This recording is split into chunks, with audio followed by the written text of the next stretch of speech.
A man's best friend is his nose. It goes with him wherever he goes.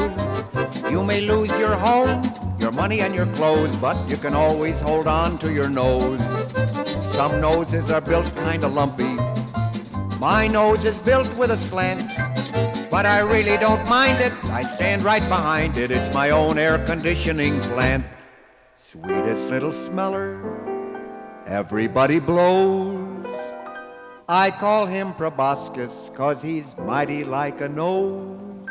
And what is a nose? Funny you should ask.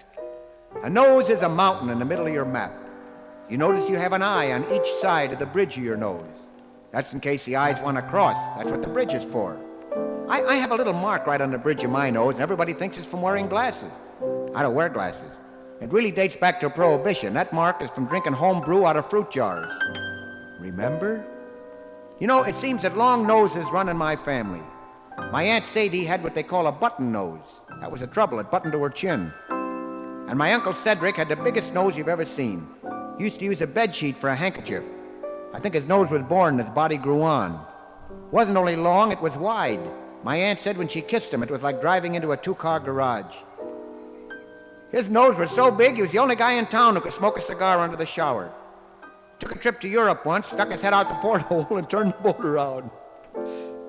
Well, when he was 1 year old, his mother rented him out for a vacuum cleaner.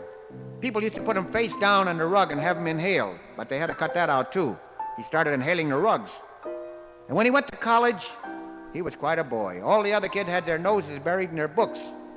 He had the books buried in his nose.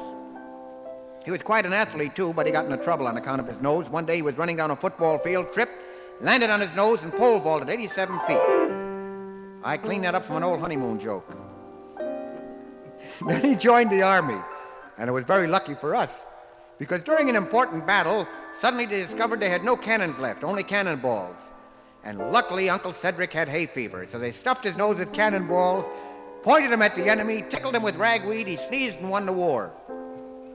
Unfortunately, his nose finally killed him. What happened? Funny you should ask. He rolled over in his sleep, his nose got caught in his ear, he sneezed and blew his brains out. And the dawn comes up like thunder, but I know